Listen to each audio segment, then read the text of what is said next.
ఓం అరుణాం కరుణాతరంగితాక్షిం ధృతపాశాం కుశపుష్పబాణచాపాం అణిమాదిభిరావృతాం మయూకైః అహమిచ్చేవి విభావయే భవానీ. ఓం శ్రీ విజయవాడ కనకదుర్గాదేవ్యై నమః. ఓం శ్రీ దుర్గామల్లేశ్వరాభ్యాం నమః. మనకి ఈ సాధన లేనిదే కర్మ అనేటటువంటిది అక్షయం కాదు. ప్రతి ఒక్కళ్ళు కూడా చూడండి, ఆ, పాత తరం నుంచి ఏ గాయత్రి మంత్రం అనుష్ఠానము, లేకపోతే లలితా సహస్రము, విష్ణు సహస్రము, ఏదో ఒకటి ఒక ఉపాసనా దేవతని ఉపాసిస్తూ మరి వీళ్ళంతా కూడా ఆ ముందుకెళ్ళేవారు. జాతక ఫలాలు రావాలంటే ఈ మధ్యకాలంలో ఏమైపోయిందంటే, ఏమండి యూట్యూబ్లో చెప్పే జ్యోతిష్కుల కంటే మేమే బెటర్ అండి అని కస్టమర్స్ వీళ్ళు చాలా ఆస్ట్రాలజీని చాలా ఈజీగా తీసుకుంటున్నారు. లేకపోతే పొట్టి శ్రీరాములు యూనివర్సిటీకి వెళ్ళి నేర్చేసుకుంటాం, లేకపోతే ఇంకో చోట ఎక్కడో మేము ఎంఏ ఆస్ట్రాలజీ చేసాం. ఇవన్నీ ఏమి కుదరవండి. జ్యోతిష శాస్త్రం అనేటటువంటిది ఒక గురు పరంపరలో రావాలి. ఋషులందరూ ఏ ఎంఏ ఆస్ట్రాలజీలు అవి ఇవి యూనివర్సిటీల్లో చేయించారా వాళ్ళ శిష్యులకి? కాబట్టి జ్యోతిష శాస్త్రాన్ని ఒక చుక్కాని లాంటిది. ఇది మనం పూర్వజన్మ చేసినటువంటి కర్మల్ని, మరి ఇప్పుడు రేపు అనుభవించబోయేటటువంటి కష్టాల్ని, సుఖాల్ని, వీటిలన్నిటిని కూడా అది చూపించి మార్చుకో నువ్వు అని చెప్తుంది. అయితే దాన్ని ఫలదీపికను తీసుకొచ్చి ఈ రెమెడీస్ చేస్తే ఇలా అయిపోద్ది, ఆ రెమెడీస్ చేస్తే ఇలా అయిపోద్ది అని అతిగా ప్రచారం చేయడం వల్ల మొత్తం ఉన్నది పోయే, ఉంచుకున్నది పోయే అన్నట్టుగా జ్యోతిష శాస్త్రంలో దానిపైన ఆ శాస్త్రం మీద నమ్మకం పోగొట్టేశారు. కాబట్టి మొట్టమొదటిగా ఏంటంటే జ్యోతిష శాస్త్రం అనేటటువంటిది నేర్చుకుంటే వచ్చేది కాదు. ఇది ఫస్ట్ పాయింట్. ఎవరైతే ఎంఏ ఆస్ట్రాలజీలు చేసాము, లేకపోతే ఈ చేసాము అని వాళ్ళని చూసి మేము కూడా చేసేస్తామని అనుకోవడం, అది కేవలము మూర్ఖత్వమే అవుతుంది. గురు పరంపరలో సాధనా పరంగా రావాలి. మా గురువు గారు మధు కృష్ణమూర్తి శాస్త్రి గారు మొత్తం యావత్ ప్రపంచంలోనే నెంబర్ 1 జ్యోతిష్కులుగా, ఇండియన్ ఆస్ట్రాలజికల్ సొసైటీ ప్రెసిడెంట్గా, రాజమండ్రిలో ఆయనకి తిరుగులేనటువంటి పేరు ప్రపంచం అంతా. Shakuntala Devi last 10 years world human computer ఆమె రావడము, మేము ఉమారామలింగ కళ్యాణ మండపంలో జ్యోతిష సదస్సులు పెడితే అక్కడికి రావడము, ఆమె ఆమెకు మేము మా గురుగారు మొత్తాలు పెట్టడం ఇవన్నీ చేసేవారు. అలాగే బెంగళూరు వెంకటరామన్ గారు వీళ్ళంతా కూడా వచ్చేవారు. అది మా గురుగారి సర్కిల్. అది గురు పరంపరగా రావాలి. అలాగే ఈ సాధన అనేటటువంటిది ముఖ్యం. ఎవరో ఒక దేవత లేకపోతే జ్యోతిష శాస్త్రం ఫలించదు, ప్రిడిక్షన్స్ చెప్పలేము. అలాగే మోడర్న్ సైన్స్ ని కూడా మనము దాన్ని బ్లెండ్ చేయాలి. ప్రాచీనమైనటువంటి ఈ ఋషి శాస్త్రాన్ని, ఋషిప్రోక్తమైన జ్యోతిష్ శాస్త్రాన్ని. అందువలన మనకి శంబాలా గ్రామం అని ఇప్పుడు ఈ మధ్యకాలంలో సినిమా వచ్చింది చూడండి మీరు. శంబాలా బై ముల్లపూడి సత్యనారాయణమూర్తి అని మీరు యూట్యూబ్లో చూడండి, కొడితే వస్తుంది. అందులో కాన్సెప్ట్ ఏమిటంటే the first landscape on the earth. మొట్టమొదటగా ఏర్పడినటువంటి భూభాగము బ్రహ్మదేవుడు సృష్టించిన దాంట్లో మొట్టమొదటి భూభాగం అని నేను చెప్తున్నాను. ఇప్పుడు వీడియోస్ అన్ని చూడండి. అందులో ఇప్పుడు మొన్న సినిమా శంబాలా సినిమా వచ్చింది కదా, మరి ఆ సినిమాలో same zoological survey of India మనకు సర్టిఫై చేసిందని నేను చెప్పాను అక్కడ. అది ఎక్కడండి? రాంచీ దగ్గర 120 కిలోమీటర్ల దగ్గర ఆనంద నగర్ అని గూగుల్ చేయండి, యూట్యూబ్లో చూడండి వస్తుంది. అక్కడ అదే శంబాలా నగరం, పురూలియా జిల్లా, వెస్ట్ బెంగాల్లో నేను చెప్పాను. అది మా గురువుగారు అయినటువంటి ప్రభాత్ రంజన్ సర్కార్, ఈయన ఎవరో కాదు, సుభాష్ చంద్రబోస్ మేనల్లుడు ఆయన.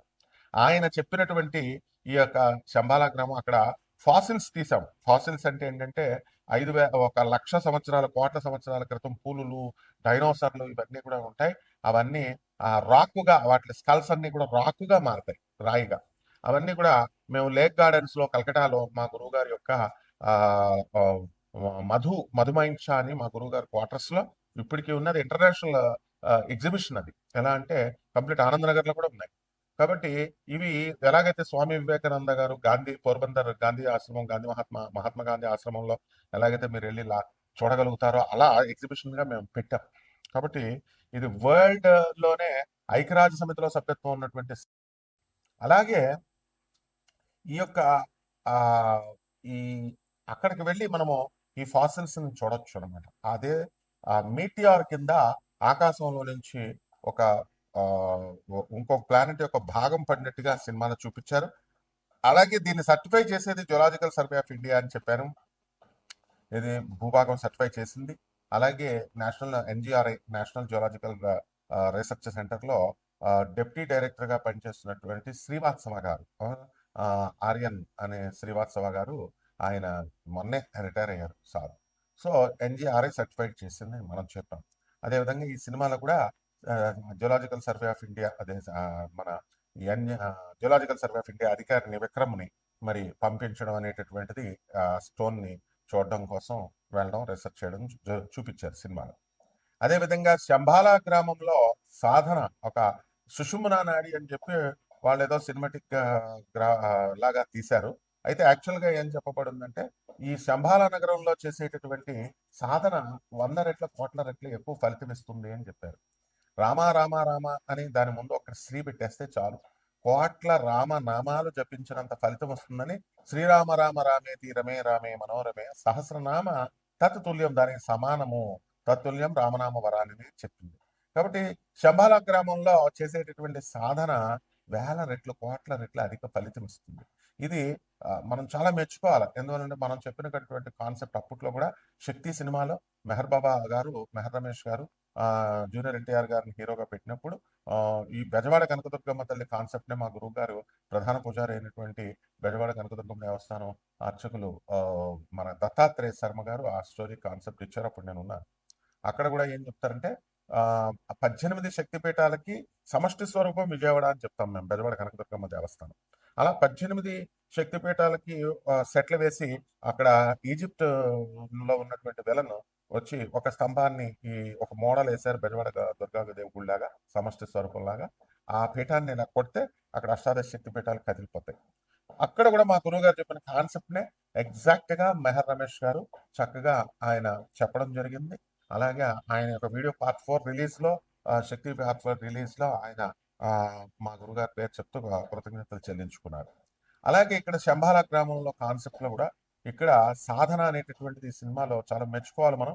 ఎందువల్లంటే ఇప్పుడు ఈ కాలంలో మైథలాజికల్ స్టోరీస్ తీస్తూ బాగా యూట్యూబ్ లో వచ్చినటువంటి వాళ్ళు ఫేమ్ అవ్వాలనే కేవలం ఉద్దేశంతో తప్ప, శంబాలా అనేది ఎక్కడో హిమాలయాల అవతల ఉంటుంది, 64 అడుగుల మనుషులతో నేను చూశాను, నేను వెళ్ళాను, మనుషులు వెళ్ళలేరు, తర్వాత శివపార్వతులు మాకు భోజనం పెట్టారు, ఇలాగా ఇదంతా పిచ్చి పిచ్చిగా చెప్తూ మైథలాజికల్ స్టోరీ అది అని చెప్పుకొచ్చారు. అది వాళ్ళకంటే ఎగ్జాక్ట్ గా మనం ఈ చిత్ర నిర్మాతల్ని, దర్శకుల్ని, ఆ రైటర్ని మనం చాలా చక్కగా అభినందించాలి. ఎందుకంటే ఒరిజినల్ ఫ్యాక్ట్ తో చూపించారు. ఆ శంబాలా గ్రామం ఎక్కడో కాదు, సెర్చ్ చేసుకోండి, ఆనంద్ నగర్, వెస్ట్ బెంగాల్, పురులియా, పుందాక్ రైల్వే స్టేషన్ పేరు, పిన్ కోడ్ మెట్లతో సహా సినిమాలో చూపించారు. కాబట్టి మీరంతా కూడా ప్రతి సంవత్సరం కూడా 2 సార్లు జరుగుతుందండి అక్కడ ధర్మ మహా సమ్మేళనము. ఆనంద్ మార్గ డిఎంఎస్ అని కొట్టండి, వచ్చేస్తుంది యూట్యూబ్ లో. 10,000 మంది సాధువులు, లక్షల మంది భక్తులు, వీళ్ళంతా కూడా బాబా నామ్ కేవలం అనేటటువంటి మంత్రంతో వీళ్ళంతా కూడా అక్కడ కీర్తన చేస్తారు. అంటే అల్టిమేట్ మంత్రము కలియుగాంతానికి వచ్చేసరికి శంబాలా గ్రామంలో చేసే మంత్రం బాబా నామ్ కేవలం. ఎలా ఓం నమ శివాయ, ఓం నమో నారాయణ, బం బం బాబా అని ఎలాగో ఆ శివుడి మంత్రం అనమాట. కాబట్టి మనం ఇలాంటి విశేషాలు మనం ఎన్నో తెలుసుకుందాం. ఆ శంబాలా గ్రామాన్ని ఈ ద్వాదశ రాజులు అక్కడి నుంచి పడినటువంటి మీటిఆర్, ఆ రాయి ఏ విధంగా అయితే ఆ సుషుమ్న ఆ వైరస్ ని వాళ్ళకి వచ్చే సినిమాలో చిన్నపిల్లలకు అందరికి వచ్చే వైరస్ ని గుడి గంటల ధ్వనులతో, ఆ దీప సౌండ్లతో అది ఎలాగైతే అదృశ్యం చేశారో, నెగిటివ్ ఎనర్జీని తీసేశారో, అలాగా శంబాలా గ్రామంలో ఉన్నటువంటి ఆ యొక్క వైబ్రేషన్స్ ఈ 12 ద్వాదశ రాసులకి ఆ బాబానామ కీర్తనం కేవలం అనేటటువంటి కీర్తన చేయడం ద్వారా ఆ సౌండ్ వల్ల, ఆ సౌండ్ ఎనర్జీ వల్ల మనలో ఉన్నటువంటి దగ్గర ఉండక్కర్లేదు అనమాట. ఆ సౌండ్ ఎనర్జీ బాబా నామ్ కేవలం మీ ఇంట్లోనే చేసుకోవచ్చు. మీ ఇంట్లోనే చేసుకోవడం ద్వారా అక్కడ మీలో ఉన్నటువంటి నెగిటివ్ ఎనర్జీ ఏదైతే ఉందో ఆ నెగిటివ్ ఎనర్జీని మీరు పోగొట్టేసుకోవచ్చు. కావాల్సి ఆ సినిమా కూడా చూడండి, శంబాలా సినిమా చూడండి, అందులో నెగిటివ్ ఎనర్జీ ఎలా పోయిందో. అలాగే బాబా నామ్ కేవలం అనే కీర్తనతో, అది సుప్రీం అల్టిమేట్ మంత్రం, అది ఓం నమ శివాయ అష్టాక్షరి మంత్రం అది. కాబట్టి దానికిలాగా మీరు చేసుకోవచ్చు. అవన్నీ కూడా సీక్రెట్స్ చెప్తాం. అందువల్ల ఇదంతా మా స్టూడెంట్స్ కి మేము చెప్తున్నాం. కాబట్టి ఇది టోటల్ గా సెంట్రల్ గవర్నమెంట్ కి తెలిసినటువంటిది. టోటల్ గా highly educated Nobel prize winner అయినటువంటి డాక్టర్ రవిబాత్ర, మా గురువు గారు ప్రభాత్ రంజన్ సర్కార్ గారు శిష్యుడు. ఆయన ఇచ్చినటువంటి ప్రగతిశీల ప్రయోజక తత్వం, ప్రౌట్ అనేటటువంటి సిద్ధాంతంతో ఆయన దాని మీద వర్క్ చేసి నోబెల్ ప్రైజ్ తెచ్చుకున్నాడు. ఇవన్నీ కూడా గూగుల్లో చూసుకోండి. Nobel prize winner doctor Ravi Batra 1993 economics అని ప్రౌట్ అని కొట్టండి, వచ్చేస్తుంది. కాబట్టి ఈ విధంగా మనం ఈ ద్వాదశ రాశుల వారికి అందరికీ కూడా మనకి ఏ విధంగా ప్రభావితం చేస్తే ఒక్కొక్క రాశి వారికి చెప్తాను. మేషరాశికి అండి, మేషరాశి వారికి ఏలినాటి శని ఉంది. ఏలినాటి శని అనగానే ఏమంటారండి, బాబాయ్ మా మీద అపనిందలు పడిపోతాయండి, ఏమండి మేము ఇచ్చిన అప్పులు తిరిగి రావండి, బాబాయ్ అప్పులు పాలైపోతామండి, ఎక్కువ అప్పులు చేయాలి, ఏమంటే మా ఆవిడ మమ్మల్ని మా మీద అనుమానిస్తుందండి, లేకపోతే భార్యాభర్తల మధ్య కోర్టుల కేసులు, ఇవి ఎంత చెప్పినా ఏలినాటి శని అనగానే నెగిటివే చెప్తారు. కాబట్టి ఆ శంబాల సినిమాలో ఏం చూపించాడు, అక్కడ గంట మొత్తం ఆ స్వామీజీ ఉంటాడు, ఆయన ఆ గ్రామ ప్రజలందరూ కూడా గంటలు కొడుతూ దీపారాధన చేసి మంచిగా ఆ ఆ మా దైవనామ స్మరణ గంటల సౌండ్ తోనే, ఆ సౌండ్ ఎనర్జీ అంటే ఇప్పుడు లైట్ అనేది దేవుడు అంటే ఏంటంటే లైట్ ఎనర్జీ, ఓంకారం సౌండ్ ఎనర్జీ, బం బం బాబా సౌండ్ ఎనర్జీ, బాబా నామ్ కేవలం సౌండ్ ఎనర్జీ, ఓం నమ శివాయ సౌండ్ ఎనర్జీ, అలా అన్నమాట. ఆ సౌండ్ ఎనర్జీతో అక్కడ ఉన్నటువంటి బొంపులాగా, బొడిమిలాగా వచ్చినటువంటి ఆ కురుపులాగా ఉన్నటువంటి సుషుమ్న వీపు వెనకాల, అది ఎలాగైతే దాంట్లో ఉన్న నెగిటివిటీ మాయమైపోయి తగ్గిపోయి, దాంట్లో ఉన్నటువంటి ఈవిల్ స్పిరిట్ ఏదైతే దుష్ట శక్తి ఉందో అది అదృశ్యం అయిపోయి బయటకు వెళ్ళిపోతాయి, బాడీ నుంచి వచ్చేస్తే. అలాగే ఈ ఏలినాటి శని దోషంతో బాధపడుతున్నటువంటి వాళ్ళంతా కూడా మేషరాశి వాళ్ళకి ఈ యొక్క నామ సంకీర్తన చేసుకోవాలి. శంబాల గ్రామాన్ని నిరంతరం నామస్మరణ చేయడము, ఆ అలాగే బాబా నామ కేవలం అనే మంత్రాన్ని స్మరణ చేసుకోవాలా. అలా చేసుకున్నప్పుడు అంతకు ముందు ఏముంటుంది, తర్వాత ఏముంటుంది చెప్తారు మీకు. ఇప్పుడు మేషరాశి వాళ్ళంతా కూడా ఇప్పుడు అపనిందల పాలైపోయారు. మీరు చేసి చూడండి, వారం రోజుల్లో మీ మీద పడినటువంటి అపనిందలు పోతాయి. మీ బంగారం పోయింది. ఎందువలన రవి శుక్రుడు ఇద్దరూ కలిసి, రవి శుక్ర బుధులంతా కూడా మకర రాశిలోకి వచ్చారు. రవి శుక్రుల వల్ల బంగారం పోయింది. మరి ఆ బంగారం అనేటటువంటిది మీకు దొరుకుతుంది ఈ బాబానం కేవలం చదవండి.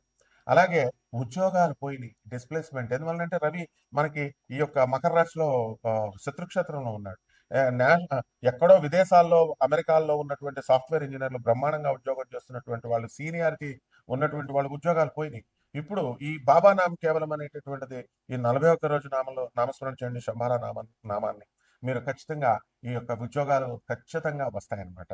అదే విధంగా ఈ యొక్క మేషరాశి వారికి పెళ్లిళ్ళు కానటువంటి వాళ్ళకి మాత్రం పెళ్లిలో మేము నిజాయితీగా చెప్తాం. ఎందుకంటే శుక్ర మూఢం ఉంది మీకు, ఫిబ్రవరి 1, 2026 సంవత్సరం వరకు వివాహాలు కావు. వివాహాలు మీడియేషన్స్ చేసుకోండి, వెళ్ళండి దగ్గరుండి మీడియేషన్స్ చేసుకుంటే కుదురుతాయి. ఆ తర్వాత విద్యార్థులను తీసుకోండి, విద్యార్థులు ఎక్కువగా కాన్సన్ట్రేషన్ చేయట్లేదు. ఏమండి ఎక్కడికి డిస్ట్రాక్షన్స్, వాట్సాప్లు, ఫోన్లు ఇవన్నీ చూసుకోవడము, ఫ్రెండ్స్తో చాటింగ్లు ఇలాంటివన్నీ చేస్తున్నారు. కాబట్టి ఈ యొక్క మా శంభాల గ్రామ నామస్మరణ, దాని యొక్క ఆ మంత్ర నామస్మరణ చేసుకోవడం ద్వారా మీకు విద్యార్థుల్లో చదువు అనేటటువంటిది జూన్ 2, 2026 సంవత్సరం తర్వాత పెరుగుతుంది. అలాగే కాంపిటేటివ్ ఎగ్జామ్స్ రాస్తున్నటువంటి వాళ్ళు ఎవరైతే ఉన్నారో అటువంటి వాళ్ళకు కూడా ఉద్యోగాలు రావడం జరుగుతాయి. ఇంకా నేను చెప్తాను, మీరు కూడా మీరు ఈ చెప్పినవన్నీ కూడా నేను సెర్చ్ చేయండి. శంబాల గ్రామం సినిమా చూడండి. శంబాల మొన్న రిలీజ్ అయింది, 5 రోజులు 10 రోజులు అయింది. ఆ తర్వాత చక్కగా ఈ యొక్క నేను చెప్పినటువంటి శంబాల బై ముల్లపూడి సత్యనారాయణమూర్తి అనే అన్ని ఛానల్స్ కొడితే వస్తాయి, చూడండి. ఆ తర్వాత మీరు ఈ బాబానాం కేవలం సంకీర్తన చేయండి. మీరు మీ యొక్క పర్సనల్ చార్ట్ ని మేము జాతకం చక్కగా చూసి చెప్తాము. ఎందుకంటే ఇవన్నీ రాశి ఫలాలను బట్టి చెప్పేది కోటాను కోట్ల మందికి. కాబట్టి మీ ఇండివిజువల్ జాతకం మీకు ఎప్పుడు జాబ్ వస్తుంది ఇవన్నీ కూడా తెలుసుకోవాలని కాల్ చేయండి. ఇక పరిహారాలు ఏమిటంటే, మేషరాశి వారికి ఏలినాటి శని జరుగుతుంది కాబట్టి శని జపం చేయండి, శని స్తోత్రాలు చదవండి, శనికి కిలోంపావు నల్ల నూకుల్ని, నల్లని వస్త్రాన్ని ఇచ్చి పేద బ్రాహ్మణులకి శనివారం నాడు ఉదయం 8 గంటలకు దానం చేసుకోండి. అలాగే శ్రీ అమ్మవారికి చక్కగా చిన్నమస్తా అమ్మవారి యొక్క హోమాన్ని చేయండి, మంత్రజపాన్ని చేయండి. ఆ తర్వాత రావి చెట్టు చుట్టూ ఓం శనేశ్వరాయ నమః, ఓం రాహవే నమః అంటూ ప్రదక్షిణ చేయండి.